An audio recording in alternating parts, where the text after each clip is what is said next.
ഗൗരിയുടെയും രുദ്രൻ്റെയും ജീവിതത്തിൽ പിന്നീട് സന്തോഷം നിറഞ്ഞ നാളുകളായിരുന്നു. പ്രണയവും പ്രാണനും പകുത്തു നൽകി അവർ സ്നേഹിച്ചുകൊണ്ടിരുന്നു, യാതൊരു തടസ്സവുമില്ലാതെ.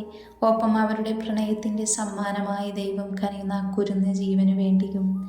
ഗൗരിയുടെ വീട്ടിൽ പോലും വിടാതെ, അവളുടെ സാമീപ്യം നഷ്ടപ്പെടാൻ ആഗ്രഹിക്കാതെ രുദ്രവൻ്റെ സ്നേഹം അവളിൽ ചൊരിഞ്ഞു. അവൻ്റെ ശ്വാസവും ഗന്ധവും അറിയാതെ അവൾക്കും നാളുകൾ തള്ളി നീക്കാൻ ദുസ്സായം തോന്നി. അതുകൊണ്ട് തന്നെ വിനയനും സീതയും ഇടയ്ക്ക് വന്ന് അവരോടൊപ്പം താമസിക്കും. രുക്മിണിക്കും അധികവും അവിടെ തന്നെ ആയിരുന്നു. കാർത്തിയുടെ മുറിവെല്ലാം മാറിയെങ്കിലും അവൻ പിന്നെ രുദ്രൻ്റെ അടുത്ത് വന്നിരുന്നില്ല. കുറ്റബോധമായിരിക്കുമെന്ന് രുദ്രൻ അറിയാമായിരുന്നു. എങ്കിലും മനസ്സിൽ കാർത്തിയെ ഓർത്ത് സങ്കടമുണ്ടായിരുന്നു. ഗൗരിക്കിപ്പോൾ 9 മാസം തികഞ്ഞു. അടുത്ത ആഴ്ച ഡേറ്റ് പറഞ്ഞിരിക്കുന്നു. സന്തോഷവും ഒപ്പം കുറച്ച് പേടിയും അവളുടെ ഉള്ളിലുണ്ടെങ്കിലും രുദ്രൻ്റെ ഒരു തലോടൽ കൊണ്ട് അവൾക്കതെല്ലാം മാഞ്ഞുപോയി. അവൻ്റെ കൂടെയുള്ള ഓരോ നിമിഷങ്ങളും ആസ്വദിച്ചുകൊണ്ട് അവൾ കാത്തിരുന്നു. രാത്രിയിൽ ഗൗരിയുടെ അടുത്ത് കിടന്ന് അവളുടെ പൊന്തിയ വയറിൽ പതിയെ തലോടി കിടക്കുകയായിരുന്നു രുദ്രൻ. അവൻ്റെ മുടിയിൽ തലോടി കണ്ണുകൾ അടച്ച് ഗൗരിയും. ഗൗരി, നല്ല ചവിട്ട് കിട്ടുന്നുണ്ടല്ലേ? പിന്നെ കിട്ടാതെ? പുറത്ത് കിടക്കുന്ന നിങ്ങളുടെ പരാക്രമം എനിക്കറിയില്ലേ? അതിൻ്റെ വിത്തല്ലേ, പിന്നെ എങ്ങനെ കുറയും? ഡീ വേണ്ടേ? ദേവേട്ടന് പേടിയുണ്ടോ? നീയും വാവയും വരും വരെ പേടി തന്നെയല്ലേടി? ഒന്നും ഉണ്ടാവില്ല, ഞാനും എൻ്റെ മോനും കൂടെ വേഗം വരും. മോനോ? ചവിട്ട് കിട്ടുമ്പോൾ തന്നെ അറിയുന്നുണ്ട് കുഞ്ഞു രുദ്രദേവാണെന്ന്. രുദ്ര പതിയെ ഉയർന്ന അവളുടെ മാറിൽ തലവെച്ചു. അവളുടെ നെഞ്ചിൽ മുഖം പൂഴ്ത്തി ഗൗരി അവനെ ഇറുക്കെ പിടിച്ചു. ഞാനും എൻ്റെ അമ്മയുടെ വയറ്റിൽ കിടക്കുമ്പോൾ ഇങ്ങനെ ആയിരിക്കുമല്ലടി. അവൻ്റെ ഉള്ളിലെ സങ്കടം വാക്കുകളിൽ വന്ന വിറയിൽ നിന്നും ഗൗരിക്ക് മനസ്സിലായി. മറുപടി പറയാൻ അവൾക്കൊന്നും ഉണ്ടായിരുന്നില്ല. അവനെ ഇറുക്കെ പിടിക്കുമ്പോൾ അവളുടെ കണ്ണുകളും നിറഞ്ഞൊഴുകി. ഒരു കൈ കൊണ്ട് അവളുടെ വയറ്റിലും മറുകൈ കൊണ്ട് അവളുടെ തലയിലും തടവി അവൻ ഉറങ്ങി. എന്നാൽ ഗൗരിക്ക് അസ്വസ്ഥത പോലെ തോന്നി. ഗൗരി പതിയെ എഴുന്നേറ്റ് രുദ്രനെ മാറ്റി. അവൾ എഴുന്നേറ്റിരുന്നു. വയറിൽ അസഹനീയമായ വേദന തോന്നിയതും ഗൗരി രുദ്രനെ വിളിച്ചു. വേദന കൊണ്ട് കരയുന്ന ഗൗരിയെ കണ്ട് പേടിച്ച് രുദ്ര എഴുന്നേറ്റു. എന്ത് ചെയ്യണമെന്നറിയാതെ അവനടുത്ത മുറിയിൽ കിടക്കുന്ന രുക്മിണിയെ പോയി വിളിച്ചു.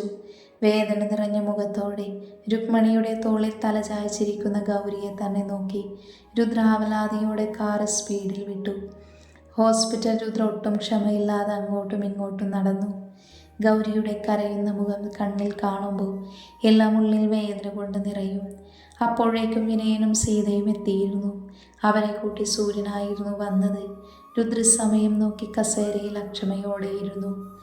ഗൗരിയുടെ കൂടെയുള്ള ആളുണ്ടോ? നേഴ്സ് പുറത്തു വന്ന് ചോദിച്ചതും രുദ്ര വേഗം എഴുന്നേറ്റു.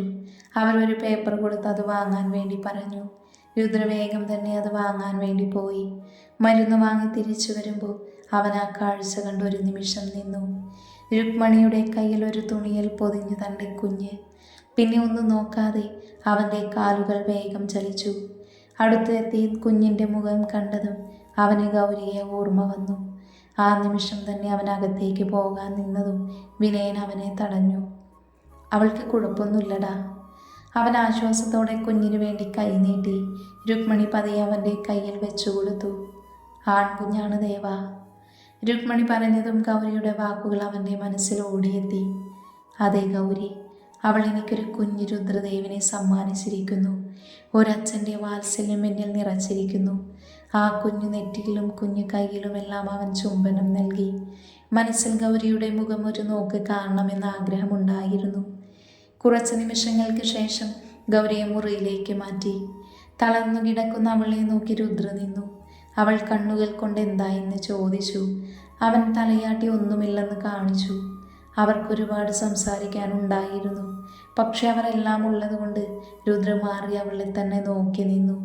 ഇടയ്ക്ക് കരയുന്ന കുഞ്ഞിനെയും അവളെയും കൺകുളിർക്കെ കാണുമ്പോൾ ഏറ്റവും ഭാഗ്യം ആ കാഴ്ച തന്നെയാണെന്ന് തോന്നി അവന്. നേരം വെളുത്തതും സീതയും അവിടെയാക്കി രുക്മിണിയും സൂര്യനും പോയി. വിനയൻ അപ്പുവിനെ അടുത്ത വീട്ടിലാക്കി വന്നതെന്ന് പറഞ്ഞ് അവനെ കൊണ്ടുവരാനായി പോയി. ഗൗരിക്ക് വേണ്ടി മരുന്ന് വാങ്ങാൻ വേണ്ടി സീത പുറത്തു പോയതും രുദ്ര അവളെ തനുസ് കിട്ടിയ സന്തോഷത്തിൽ അകത്തുപോയി. കണ്ണടച്ച് കിടക്കുന്ന ഗൗരിയുടെ നെറ്റിയിൽ പതിയെ തലോടി. ആ നിമിഷം അവൻ്റെ സാമീപ്യം അറിഞ്ഞ് അവൾ കണ്ണു തുറന്നു. കുഞ്ഞിക്കണ്ണുകൾ പൂട്ടി ഉറങ്ങുന്ന കുഞ്ഞിൻ്റെ നെറ്റിയിൽ അവൻ ചുംബിച്ചുകൊണ്ട് അവളുടെ അടുത്തിരുന്നു. ദേവേട്ടൻ ഇന്നലെ ഉറങ്ങിയില്ലേ? മുഖമൊക്കെ ക്ഷീണം പോലെയുണ്ടല്ലോ. എങ്ങനെ ഉറങ്ങും? നിങ്ങളെ കാത്തിരിക്കുമായിരുന്നല്ലോ. അവളുടെ കൈ അവൻ്റെ കൈക്കുള്ളിലാക്കി അവൻ അവളെ തന്നെ നോക്കിയിരുന്നു. അച്ഛൻ പറഞ്ഞു. എന്ത്? വീട്ടിൽ പോകുന്ന കാര്യം സൂചിപ്പിച്ചു. എതിർപ്പൊന്നും പറയണ്ട. നിനക്ക് വേണ്ടിയല്ലേ, അതുകൊണ്ട് കുഴപ്പമില്ല. പക്ഷെ നീയില്ലാതെ. അവൻ്റെ മുഖത്ത് തലോടി അവളെ ഒന്ന് ചിരിച്ചു. അവളുടെ നെറ്റിയിലും കവിളിലും ചുംബിച്ചുകൊണ്ട് അവൻ എഴുന്നേറ്റു. അപ്പോഴാണ് പുറകെ നിൽക്കുന്ന കാർത്തിയെയും ഭാമയെയും അവർ കണ്ടത്. ഭാമ അകത്തു വന്ന് കുഞ്ഞിനെ എടുത്ത് ഗൗരിയുടെ അടുത്തിരുന്നു. കാർത്തി അകത്തു കയറാൻ മടിച്ചുകൊണ്ട് വാതിൽക്കൽ തന്നെ നിന്നു. എന്നാലും എൻ്റെ ഏട്ടത്തി, ദേവേട്ടനെ കുറിച്ച് എന്തൊക്കെയാ പറഞ്ഞ്? ഇപ്പൊ കിടക്കുന്ന കിടപ്പ് കണ്ടോ? നീ പൂടി. അവർ ചിരിച്ചു. കാർത്തി അകത്തു വന്ന് ഭാമയുടെ കയ്യിൽ കുഞ്ഞിനെ ഒന്ന് നോക്കി. ഗൗരിയെയും നോക്കി കുഞ്ഞിൻ്റെ കയ്യിൽ ഒരു ഉമ്മ കൊടുത്ത് അവൻ പുറത്തിറങ്ങി. രുദ്രനെ നോക്കാതെ പോകാൻ നിന്ന കാർത്തിയെ രുദ്ര തടഞ്ഞു. കാർത്തി, സോറി ഏട്ടാ, മനസ്സിലിരുട്ട് നിറഞ്ഞപ്പോൾ നിങ്ങളുടെയൊക്കെ സ്നേഹത്തിൻ്റെ വെളിച്ചം ഞാൻ കണ്ടില്ല. അതൊക്കെ പോട്ടടാ. നീ എന്നും എന്തെങ്കിലും പ്രശ്നം ഉണ്ടാക്കി എൻ്റെ അടുത്ത് വരില്ലേ? അതുപോലെ തന്നെയുള്ളൂ ഇതും. കാർത്തി കരഞ്ഞുകൊണ്ട് രുദ്രനെ കെട്ടിപ്പിടിച്ചു. ഇതെല്ലാം കണ്ട് ഭാമയ്ക്കൊന്നും മനസ്സിലായില്ല. എന്നാൽ ഗൗരി സന്തോഷം കൊണ്ടൊന്ന് ചിരിച്ചു. ഇതെന്താ ഏട്ടത്തി, അനിയനും ചേട്ടനും കൂടെ ഒരു കെട്ടിപ്പിടുത്തം? അത് വിട്. അല്ല, നീ എന്നാ ഇങ്ങനെ കിടക്കുന്നേ? അധികം താമസം ഉണ്ടാവില്ല എന്ന് തോന്നുന്നു. ഭാമ തല താഴ്ത്തി പറഞ്ഞതും ഗൗരി അന്തം വിട്ട് അവളെ ഒന്ന് നോക്കി. അവരുടെ ജീവിതത്തിൽ എന്നും സന്തോഷം നിറയട്ടെ എന്ന് ഗൗരി പ്രാർത്ഥിച്ചു. കാർത്തിയോട് സംസാരിക്കുമ്പോഴും രുദ്രൻ്റെ കണ്ണുകൾ തന്നിലാണെന്ന് കണ്ട് ഗൗരി ഒന്ന് ചിരിച്ചു. ആ നോട്ടത്തിൽ നിന്നും ഒരു മോചനമില്ലെന്നും അറിയുന്ന പോലെ. 2 ദിവസത്തിനു ശേഷം അവർ ഹോസ്പിറ്റലിൽ നിന്ന് വിട്ടു. ഗൗരിയെ അവരുടെ വീട്ടിൽ കൊണ്ടുപോയി. കുഞ്ഞിനെ കൊണ്ടുവരുന്നതിൽ ഏറ്റവും സന്തോഷം അപ്പുവിനായിരുന്നു. അവളെ വീട്ടിലാക്കി മടങ്ങുമ്പോൾ രുദ്ര അവളെ കെട്ടിപ്പിടിച്ചു. നീയില്ലാതെ. ദേ, ഞാനില്ലെന്ന് കരുതി വല്ല കുരുത്തക്കേടിനും പോയാലുണ്ടല്ലോ. എന്നും എന്നെ കാണാൻ വന്നോണം, പിന്നെ ഫോൺ വിളിച്ചോണം. പിന്നെ ഇനി എന്താ? ഇനി ഒരു ഉമ്മ തന്നിട്ട് പോയിക്കോ. രുദ്ര ചിരിച്ചുകൊണ്ട് അവളുടെ ചുണ്ടിൽ അമർത്തി ചുംബിച്ചു. അവനെ കെട്ടിപ്പിടിക്കാൻ തുടങ്ങിയതും കുഞ്ഞുണർന്ന് കരഞ്ഞു. അവനെ എടുത്ത് അവൾ രുദ്രൻ്റെ അടുത്ത് വന്നു. അവരെ കണ്ണിറയെ കണ്ട് രുദ്ര അവരോട് യാത്ര പറഞ്ഞിറങ്ങി. 4 വർഷങ്ങൾക്ക് ശേഷം ഗൗരി ആരെയോ തിരഞ്ഞുകൊണ്ട് വീടെല്ലാം നടക്കുവാണ്. മുഖത്ത് ചെറിയ പരിഭ്രമമുണ്ട്. ഒടുവിൽ അവളുടെ മുഖത്ത് ചിരി പടർന്നു. അവൾ പതിയെ പതിയെ അവിടേക്ക് പോയി. കർട്ടൻ പുറകിലുള്ള 2 കുഞ്ഞിക്കാലുകൾ കണ്ട് അവൾ വേഗം ഓടിപ്പോയി അവനെ എടുത്തു. കണ്ടുപിടിച്ചേ? ആദ്യ തോറ്റേ? ഇല്ല, ഇനിയും വേണം. ഇനി ഞാനേ ജയിക്കുക. ആഹാ, ഇങ്ങനെ പറഞ്ഞ് പറഞ്ഞ് എത്രാമത്തെ കളിയാണെന്നറിയോ? ഇത് ലാസ്റ്റ്. ഇനിയില്ല. ശരി, ഇനി ഞാൻ വിളിക്കും, നീ കണ്ടുപിടിക്ക്. അവൻ ശരി പറഞ്ഞ് എണ്ണാൻ തുടങ്ങി. ഗൗരി വേഗം ഹാളിലെ വാതിലിന് പുറകിൽ പോയി നിന്നു. ആദിദേവ് അവരുടെ പ്രണയത്തിൻ്റെ സമ്മാനത്തിൽ 4 വയസ്സ് തികഞ്ഞു. അവൻ്റെ കുറുമ്പുകൾ കൊണ്ട് അവയുടെ ഒരു സ്വർഗമായി മാറി. ഗൗരിയെ തിരിഞ്ഞ് ആദ്യം എല്ലായിടത്തും നോക്കി. അവനെ നോക്കി പുറകിലേക്ക് തിരിഞ്ഞതും അവളുടെ ഇടുപ്പിലൂടെ ഒരു കൈയിഴഞ്ഞു. ഗൗരി ഞെട്ടിത്തരിച്ചതും രുദ്ര അവളുടെ വാപൊത്തി ഭിത്തിയിൽ ചേർത്തു നിർത്തി. അവൻ്റെ നോട്ടം അവളുടെ ശ്വാസഗത ഉയർത്തി. അവൻ്റെ കൈകൾ അവളുടെ ചുണ്ടിൽ തലോടി. പതിയെ അവൻ്റെ മുഖം അവളോടടുത്തതും പുറകിൽ നിന്നും കൈകൊട്ടി ഒരു കുഞ്ഞു ചിരി അവിടെ പരന്നു. അമ്മയെ കണ്ടുപിടിച്ചേ, അമ്മ തോറ്റേ? ആദ്യം ഓടി വന്ന് രുദ്രന് നേരെ കൈ നീട്ടി. രുദ്ര അവനെ എടുത്ത് കവിളിൽ ചുംബിച്ചു.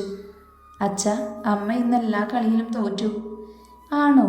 അമ്മ പണ്ടേ തോറ്റുപോയതാണ് അച്ഛൻ്റെ സ്നേഹത്തിൽ. അവളെ ഇടം കണ്ണിട്ട് നോക്കി രുദ്ര അത് പറയുമ്പോൾ ഗൗരി മുഖം കോട്ടി അടുക്കളയിലേക്ക് പോയി.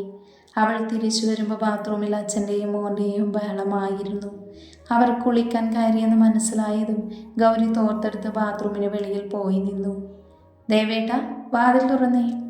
രുദ്ര വാതിൽ തുറന്നു. ഷവറിന് കീഴിൽ നിൽക്കുന്ന ആദിയെ കണ്ട് ഗൗരി രുദ്രനെ ദേഷ്യത്തിൽ നോക്കി. പിന്നെ ഷവർ ഓഫ് ചെയ്ത് അവൻ്റെ തലതുവർത്തി കൊടുത്തു.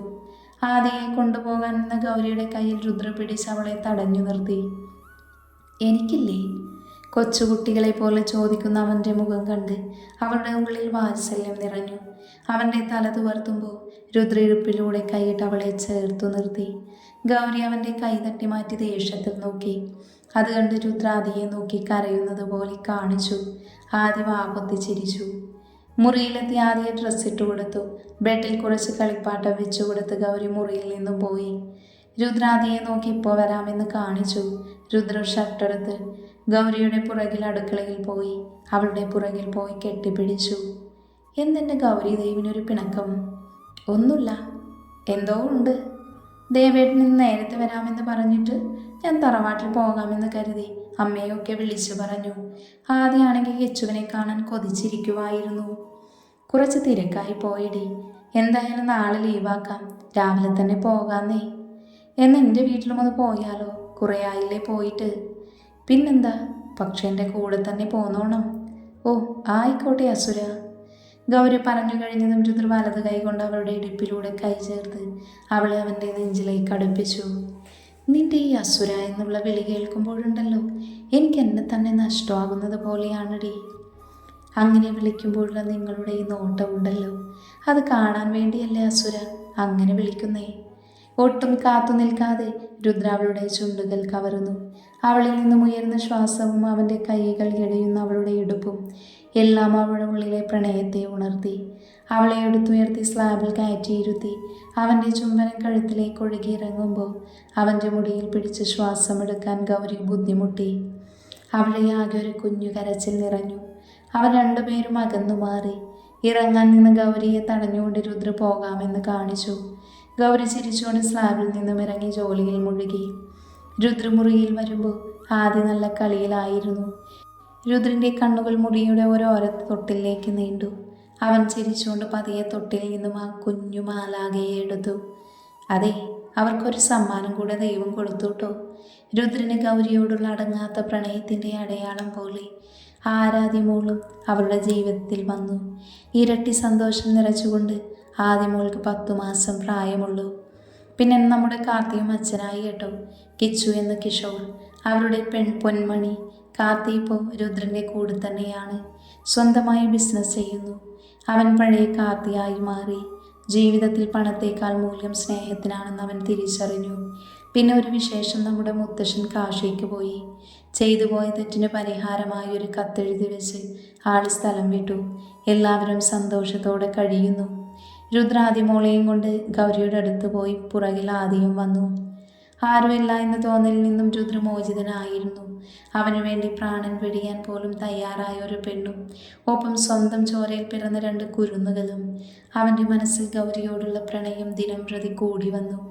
അവൻ്റെ സങ്കടത്തെ സ്നേഹം കൊണ്ട് മായിച്ചു കളഞ്ഞവൾ ഒരു നിമിഷം പോലും തനിച്ചു വിടാതെ പിന്തുടരുന്ന അവളുടെ സ്നേഹമെല്ലാം കൊണ്ടും ഗൗരി അവൻ്റെ ദേവി തന്നെയായിരുന്നു. രാത്രി ഭക്ഷണം കഴിച്ചു കഴിഞ്ഞ് രുദ്രനും ആദിയും ഉറങ്ങാൻ പോയി. ആദിക്ക് നേരത്തെ ഭക്ഷണം കൊടുത്തിരുന്നു ഗൗരി. അവളെയും കൊണ്ട് ചെല്ലുമ്പോൾ ആദി രുദ്രനെ കെട്ടിപ്പിടിച്ചുറങ്ങുവാണ്. ഗൗരി ചിരിച്ചുകൊണ്ട് മറു സൈഡിൽ ആദ്യ മോളെ കിടത്തി. ഗൗരി രുദ്രനെ ഒന്ന് നോക്കി. രുദ്ര മോളെ എടുത്ത് നെഞ്ചിൽ കിടത്തി കളിപ്പിക്കാൻ തുടങ്ങി. ഇന്നെങ്കിലും കുറച്ച് നേരത്തെ ഉറങ്ങു പെണ്ണേ, നിന്റെ അമ്മയുടെ പിണക്കം മാറ്റാനുണ്ട്. രുദ്രൻ്റെ സംസാരം കേട്ട് ഗൗരി ഒന്ന് ചിരിച്ചു.